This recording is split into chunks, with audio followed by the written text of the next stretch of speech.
രാമൻകുട്ടി ഒരു കർഷകനായിരുന്നു. അവിവാഹിതനായ രാമൻകുട്ടി തന്റെ മക്കളെ സ്നേഹിക്കുന്നതിലേറെ മരങ്ങളെ സ്നേഹിച്ചു. പെട്ടെന്നാണ് രാമൻകുട്ടി ആ കാഴ്ച കണ്ടത്. വഴിയിൽ ഒരു ജാതി മരം വീണ് കിടക്കുന്നു. രാമൻകുട്ടി ഒട്ടും അമാന്തിച്ചില്ല. ആ മരം പൊക്കാൻ ശ്രമിച്ചു.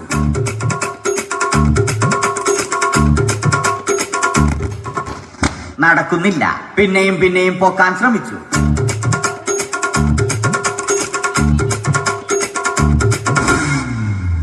നടക്കുന്നില്ല.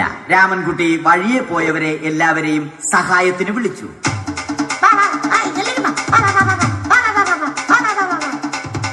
ആരും വന്നില്ല. അവസാനം കുടുംബശ്രീ യൂണിറ്റിൽ തൊഴിലുറപ്പിന് പോകുന്ന പെണ്ണുങ്ങളെ സഹായത്തിന് വിളിച്ചു.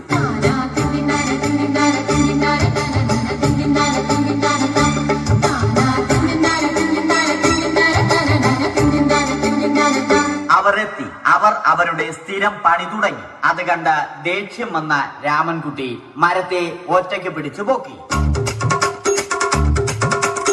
അത്ഭുതമെന്ന് പറയട്ടെ, മരം നേരെ നിന്നു. ഇത് കണ്ട തൊഴിലുറപ്പ് പെണ്ണുങ്ങൾ രാമൻകുട്ടിയോട് നോക്കുകൂലി ആവശ്യപ്പെട്ടു.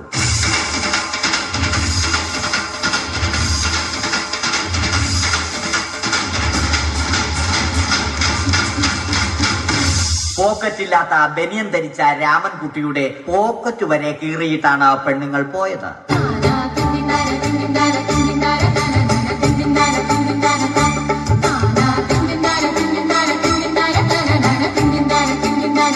രാമൻകുട്ടി പിന്നീട് ഒന്നും ആലോചിച്ചില്ല. മരത്തിന് ഫാക്ടംബോസ് 2020 സെപ്റ്റംബർ 14 നൽകി. മരം തഴച്ചു വളർന്നു. ഇത് കണ്ട് രാമൻകുട്ടിക്ക് സന്തോഷം വന്നു. സന്തോഷം വന്നാലും ദുഃഖം വന്നാലും രാമൻകുട്ടിക്ക് മരത്തിനു ചുറ്റും ഡാൻസ് കളിക്കുക എന്നുള്ളത് രാമൻകുട്ടിയുടെ മാസ്റ്റർ പീസ് ആയിരുന്നു. ആ മാസ്റ്റർ പീസ് രാമൻകുട്ടി ഇവിടെയും എടുത്തു. ോടായി പ്രാർത്ഥിച്ചു, നിങ്ങൾ എനിക്ക് ആയുസ്സും ആരോഗ്യവും തരൂ. ഞാൻ മരങ്ങളെ സംരക്ഷിച്ചു കൊള്ളാം. കാരണം മരം ഒരു വരമാണ്. അവന്റെ പ്രാർത്ഥന ദൈവം കേട്ടു. ആ മാവിൽ നിന്നും വീണ തേങ്ങ രാമൻകുട്ടി മോങ്ങാതെ ഇരുന്നു തിന്നു. അപ്പോഴാണ് രാമൻകുട്ടി മറ്റൊരു കാഴ്ച കണ്ടത്. രാഘവൻ വരുന്നു.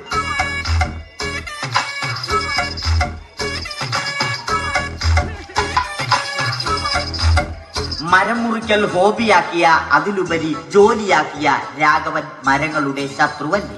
മരങ്ങൾ മുറിച്ച് ഫർണിച്ചർ പണിയുന്നത് തെറ്റൽ. അവനെ ഇതിൽ നിന്നും പിന്തിരിപ്പിക്കണം. അവർ തമ്മിൽ ഒന്നും രണ്ടും പറഞ്ഞു. സംസാരം മൂത്ത് വാക്കേറ്റമായി. അത് പിന്നെ അടിയിൽ കലാശിച്ചു.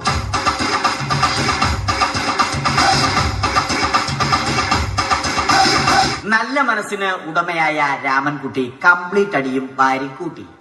ഒടുവിൽ രാമൻകുട്ടി സർവ്വധൈര്യവും സംഭരിച്ച് രാഘവനോടായി അലറി. മനസ്സലിഞ്ഞ രാഘവൻ രാമൻകുട്ടിയെ അരികിൽ വിളിച്ചു. കൈവാക്കിന് കിട്ടിയ രാമൻകുട്ടിയെ രാഘവൻ ഒട്ടിറൊട്ടിയാക്കി മരത്തിലൊട്ടിച്ചു.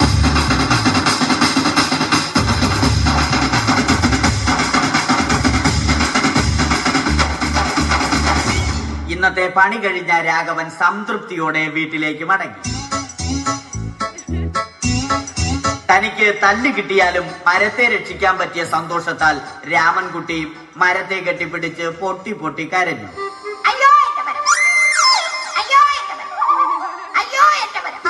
കാരണം മരം ഒരു വരമാണ്.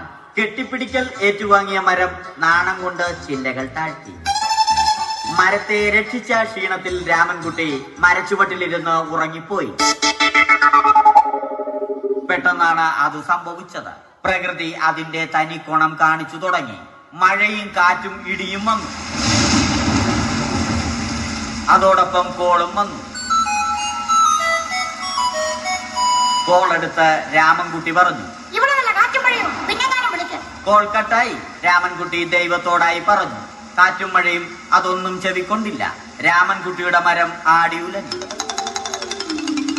രാമൻകുട്ടി ദൈവത്തോടായി വീണ്ടും പറഞ്ഞു, മരം ഒരു വരമാണ്. മരത്തെ ഒന്നും ചെയ്യരുത്. വരം കിട്ടിയതുപോലെ രാമൻകുട്ടി തന്റെ ചൂണ്ടുവിരൽ കൊണ്ട് മരത്തെ താങ്ങി നിർത്തി. ചൂണ്ടുവിരൽ വളഞ്ഞ് ചൂണ്ട പോലെയായി. ഇനി മീൻ പിടിക്കാൻ കൊള്ളാം. അവസാനം സംഭവിക്കേണ്ടത് സംഭവിച്ചു. രാമൻകുട്ടി അടിയിലും മരം മുകളിലും. അന്ത്യശ്വാസം വലിക്കുന്നതിനു മുമ്പ് രാമൻകുട്ടി ദൈവത്തോടായി ഇങ്ങനെ പറഞ്ഞു: